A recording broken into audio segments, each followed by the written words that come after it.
would always say that you could summarize the Bible in just 3 words. Put God first.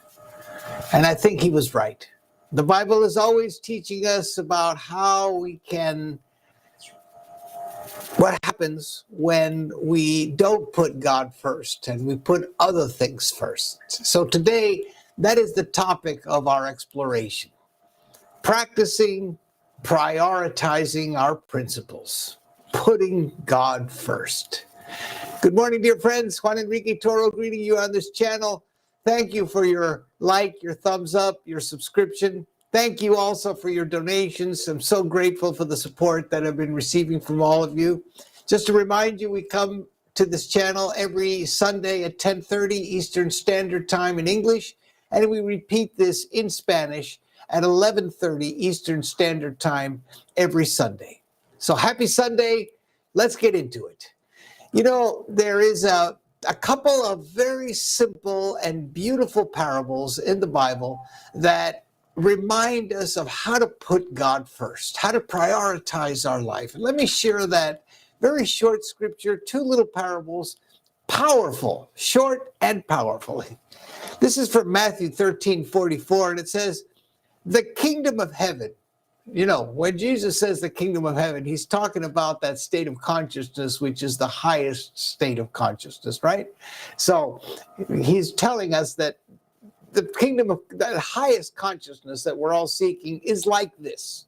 And he says, the kingdom of heaven is like treasure hidden in a field, which a man found and reburied. Then in his joy, he goes and sells all that he has and buys that field. Again, he repeats, the kingdom of heaven is like a merchant in search of fine pearls. On finding one pearl of great value, he went and sold all that he had, and he bought it. So there you have it. 2 very simple stories, basically giving the same message. It seems like there's not a lot to talk about here, but in truth, there is a lot to talk about. Because what these 2 men have done is they have found something of great value. They have seen value in something that others missed. They have decided to go all in, to sell everything just to get that one thing. And I think a key word in the stories today is that word joy, because it says that they do this not with a sense of sacrifice, but with a sense of joy. In other words, joy came first, then came the sacrifice, right? In both cases, the men had to go and sell everything, let go of everything, and yet they did it with joy. Can you imagine putting yourself in that kind of situation? Obviously, they see something there that nobody else is seeing, and they know that whatever the price they have to pay, the recompense that they're going to receive is going to be even greater. So it's worth it to impoverish yourself, to go down to zero, just to have that one thing. What's interesting about these 2 gentlemen is that they had an epiphany, a waking up. They see something that others have not seen, and so they are delighted in what they have found. And again, with joy, they go and explore and see what it is that they can do. I think the first lesson that we can take from this is that they have seen value in something which others have missed. And of course, what we're talking about today is our spiritual dimension that is part of ourselves. So we need to ask ourselves, what do you see in your spiritual sense, in your spirituality? What are you seeing that is of tremendous value that maybe others have missed? Maybe they've touched it, but they're not willing to go all in on this. Well, that's what these guys have found. They found something of tremendous value. I think the first lesson that we can learn is that we should have no small ambitions about our spirituality, right? We come to Spirit because we've had a healing, we've had an awakening, we've had an epiphany perhaps, and we're very happy to have a new dimension in our life, this invisible reality that we call God or Spirit. And suddenly we're on the path of self-realization, of understanding who and what we are. And it begins maybe subtly, in a small way, with a small ambition. You know, just want to get through my bar exam. Just want to heal this little problem I have in my leg. I need to get over these financial challenges. And so we engage in a process that includes God, maybe for the first time, in a new way. And we're satisfied with that. However, as time goes on, we find that it's not enough. That Spirit is coming in deeper and deeper, in greater and greater dimensions. And we feel a call. We feel a call to go in even greater. So one of the things that we see in these two merchants and these two men is that they saw something of great value. Now, you wouldn't be watching this channel if you hadn't already discovered that spiritual dimension of yourself. But the question for us today is, how much value are you seeing in it? What potentiality are you seeing for yourself? Are you having a high vision of what that means for you? Because that's what it's all about, is really getting ourselves to put ourselves into a new dimension of self, which goes far beyond who and what we are. So I ask you this question. If you were to look at your life right now, ask yourselves, what are the ministries that you're involved in? I use that word ministry very specifically, where you are in service to yourself, to your higher self, or maybe in service to the world in some way.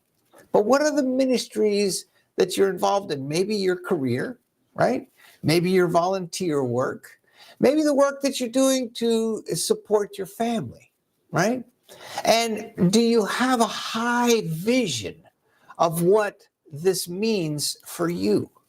Or are you seeing it something very basic, kind of boring, not really engaged in what it really means? I remember when I was a ministerial student and I got a part-time job where I was sent to the basement of the library. And my job was to put away some very old and dusty and awful looking books and catalog them and put them away in the right order.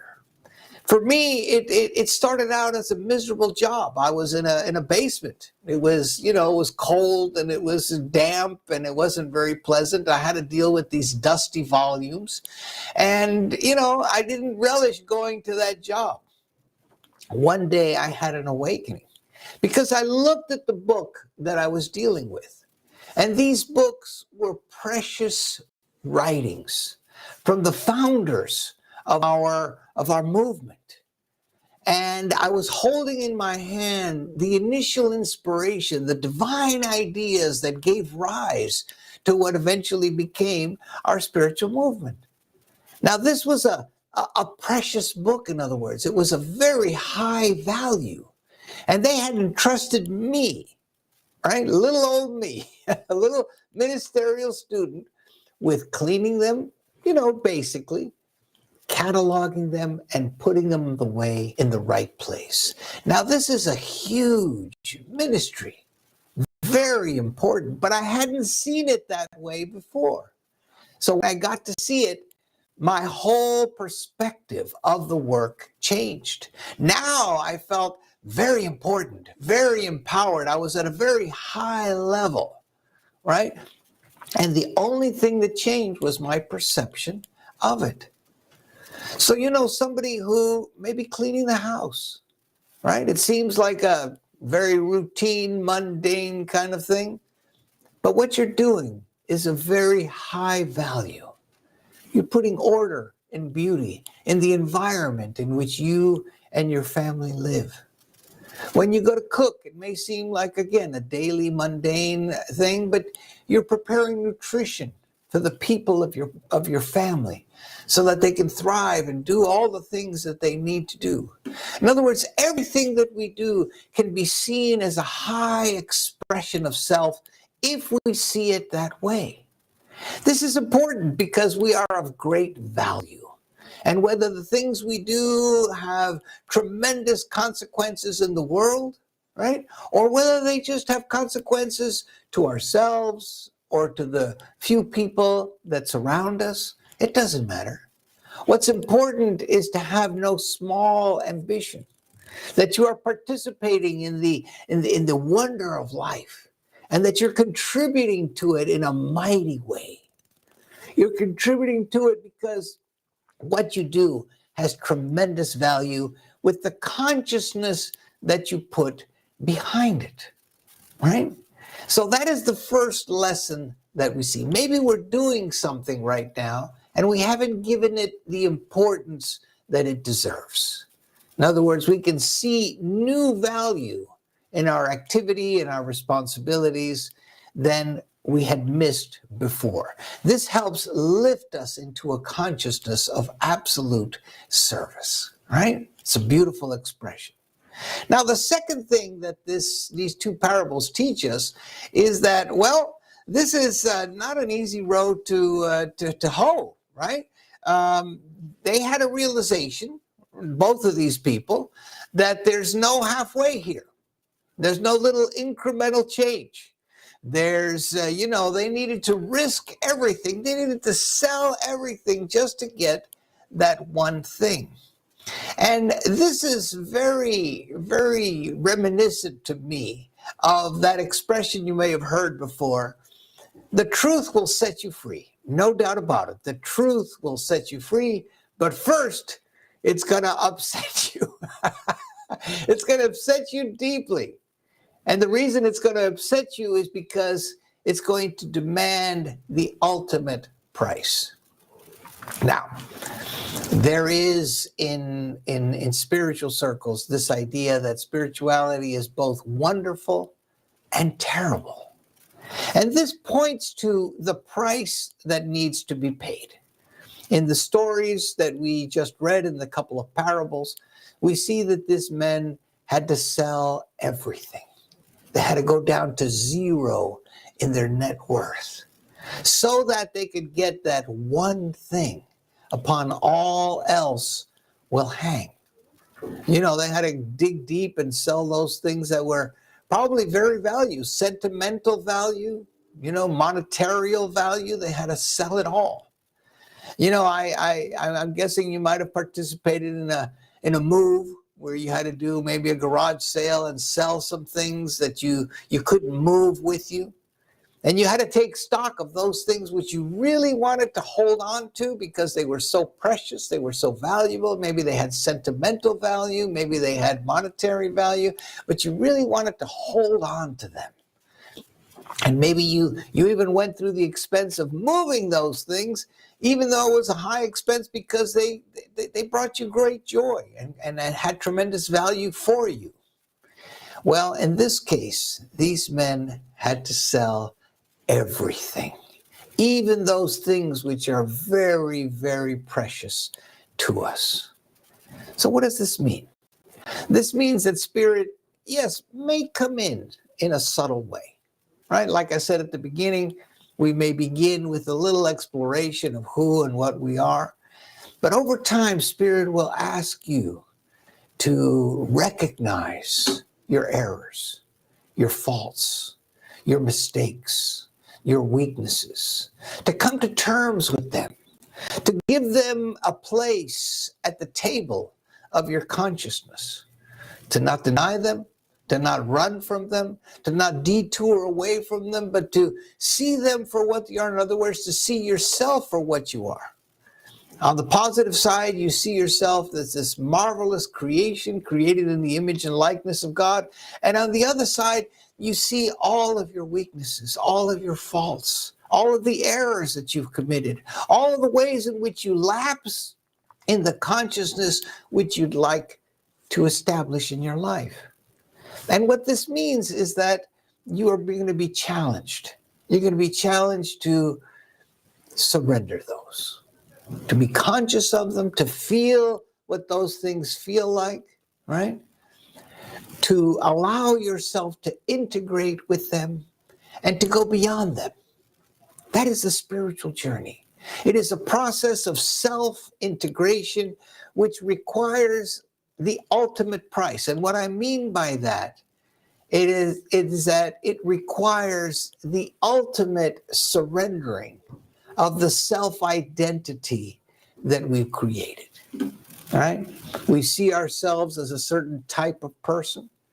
And when Spirit begins to work its magic within us, it is wonderful and it is terrible because it points us to all those ugly, terrible, despicable things that we see for ourselves. And it is a terrible journey. For many of us, it is a terrible journey. In fact, I heard one spiritual master begin a conference by saying, if you have not started the spiritual journey, it's best that you don't. But if you're already on the path, it's best to move forward. And what he was implying was that if you haven't woken up to this, well, don't even bother, because it's a hard road to hoe.